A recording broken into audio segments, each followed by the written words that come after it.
कराची में एक सफाक बाप जो कि गैरत के नाम पर अपनी बेटी और उसके शोहर को कत्ल कर देता है और कत्ल करने के बाद वहां से फरार हो जाता है। इस वाकये की तमाम तर डिटेल आज के इस व्लॉग में मैं आपके साथ शेयर करूंगा। अस्सलाम वालेकुम, मैं हूं रिजवान अली आपकी खिदमत में हाजिर और आप देख रहे हैं मेरा डिजिटल चैनल। के अंदर एक जैनब नामी लड़की जो कि पसंद की शादी करवाती है अतीक नामे लड़के के साथ। अब जब ये शादी होती है, बजाय इसके कि ये दोनों फैमिलियां मिलकर शादी करती हैं, लेकिन होता कुछ यूं है कि जब ज़ैनब अपने वालिदैन को अतीक के बारे में बताती है कि मैंने इस लड़के के साथ शादी करवानी है। अब ये पठान फैमिली से ताल्लुक रखती थी और पेशावर के ये रहायशी थे। अब होता कुछ यूं है कि जब ज़ैनब अपने घर वालों को ये बात बताती है तो घर वाले इस बात को मानने के लिए तैयार नहीं होते।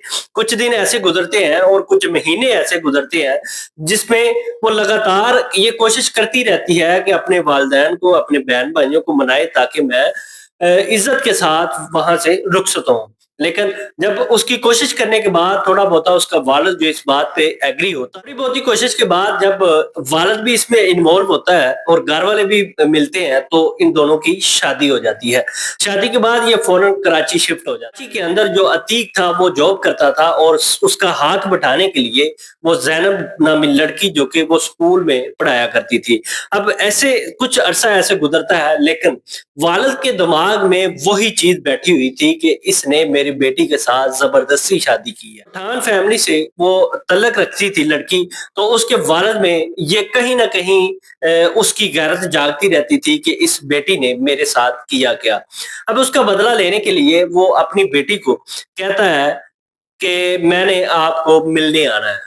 एक नहीं, दो नहीं, कई दफा उसको साथ वीडियो पे कॉल करता है और उससे बातचीत होती रहती है। शादी के कुछ अरसा जब गुजरता है तो उसके साथ, अपनी बेटी के साथ वो राब्ता रखता है।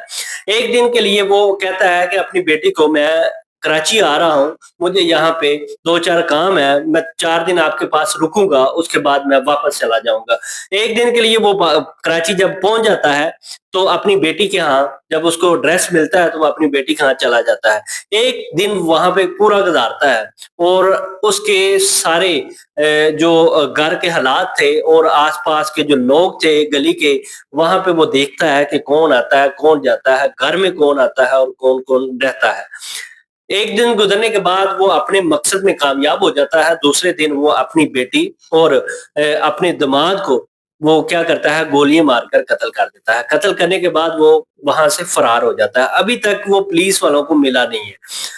पुलिस वालों की कोशिश के बावजूद भी अभी तक वो पुलिस वाले उसे गिरफ्तार नहीं कर सके। कोई भी अपडेट आएगी वो आपके साथ हम जरूर शेयर करेंगे। इस तरह की व्लॉग देखने के लिए मेरे चैनल को सब्सक्राइब करें। अल्लाह हाफिज।